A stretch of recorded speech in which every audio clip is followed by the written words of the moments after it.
कर्नाटक के वज़ीर आला सिद्धरामैया ने कहा है कि अगले तालीमी साल से नेशनल एजुकेशन पॉलिसी यानी NEP को मुकम्मल तौर पर ख़त्म कर दिया जाएगा। उन्होंने KPCC दफ्तर में मुनक़दा प्रेस कॉन्फ्रेंस में बात करते हुए कहा कि पिछली BJP हुकूमत के ज़रिए नाफिज करदा NEP को अगले तालीमी साल से मुकम्मल तौर पर मनसूख कर दिया जाएगा।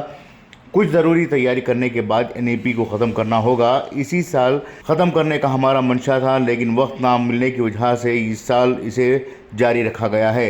इंतखाबात और इंतखाबी नतायज हुकूमत बनने के दौरान NEP को मनसूख करने के लिए वक्त ना मिल सका, जिसकी वजह से इस सिलसिले को जारी रखा गया है। मज़ीद उन्होंने बताया कि तलबा, वालिदैन और लेक्चरर्स की तरफ से इस NEP की मुखालिफत की जा रही है। मुल्क की किसी भी रियासत में NEP जारी नहीं हुआ। अलबत्ता कर्नाटक में BJP हुकूमत ने जल्दबाजी के ज़रिए से इस निज़ाम को नाफिज करने की पहल की है। इस वजह से NEP को अगले तालीमी साल से मनसूख कर दिया जाएगा। इससे तलबा के मुफाद में बेहतरी होगी। ब्यूरो रिपोर्ट, इनकलाब न्यूज़, बेंगलुरु। ಇದಕ್ಕೆ ಧಕ್ಕೆ ತರತಕ್ಕಂತ ಕೆಲಸವನ್ನ ಮಾಡಿದ್ರು. ಅವರ RSS ಅಜೆಂಡಾ ಇದೆಯಲ್ಲ, ಇಡನ್ ಅಜೆಂಡಾ, ಅದನ್ನ ಎಲ್ಲ ಕಡೆ ಜಾರಿ ಮಾಡಲಿಕ್ಕೆ ಪ್ರಯತ್ನವನ್ನ ಮಾಡಿದ್ರು. ಈಗ ರೆಹಮಾನ್ ಖಾನ್ ಸಾಹೇಬ್ ಹೇಳಿದ್ರಲ್ಲ, ನ್ಯೂ ಎಜುಕೇಶನ್ ಪಾಲಿಸಿ,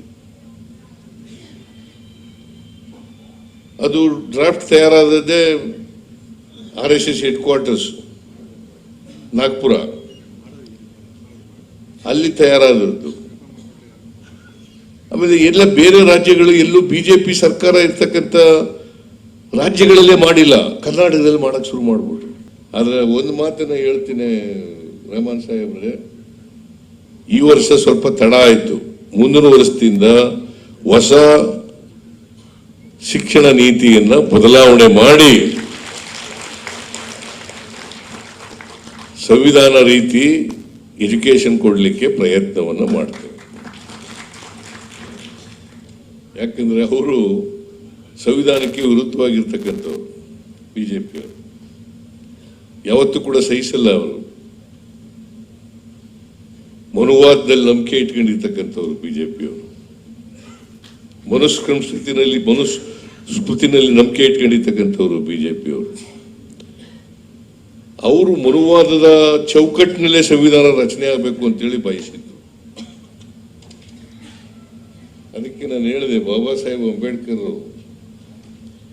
ವಿದೇಶದಿಂದ ಓದ್ಕ ಬಂದು ಮೇಧಾವಿ ಆಗದೆ ಹೋಗಿದ್ರೆ,